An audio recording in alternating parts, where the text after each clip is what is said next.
Washington, AP, brace yourself for a likely new era of media megamergers. It also highlights how corporate America wants to adapt to deal with its new environment. In short, bigger is better. The government argued that the merger would stifle competition and lead to higher cable bills. But U.S. District Judge Richard Leon ultimately agreed with that. Judge Leon was wholly unpersuaded by their case. The ruling could open the floodgates to deal-making in the fast-changing worlds of entertainment production and distribution.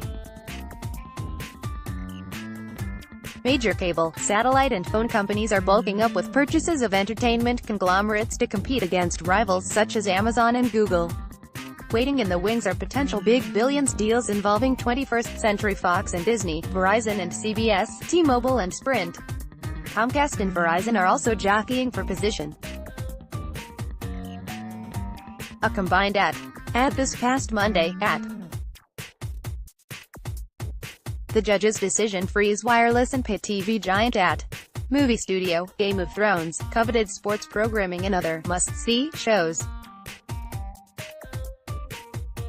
The result for consumers: more options, especially if they're He said consumers can expect more things to watch and more streaming options, like bundled packages with HBO, CNN or sports.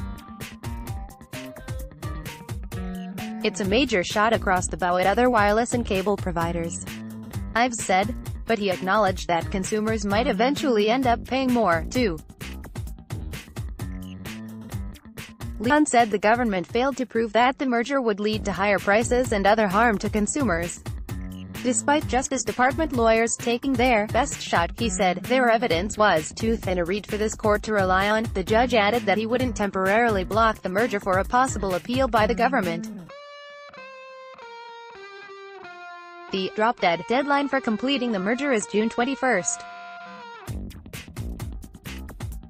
If it's not wrapped up by then, either company could walk away, and the ruling was a stinging defeat for the Justice Department. Opposing the merger forced federal antitrust lawyers to argue against standing legal doctrine that favors mergers among companies that don't compete directly with each other. Another wild card: when first announced in October 2016, the deal drew fire from then-candidate Donald Trump, who promised to kill it because it's too much concentration of power in the hands of too few. Trump has also publicly feuded with Time Warner's CNN, calling it failing, and a purveyor of fake news. The president's statements didn't come up during the trial. John Bergmeyer, senior counsel at the consumer group Public Knowledge, said the decision could have long-lasting negative effects thanks to the many other mergers it will encourage.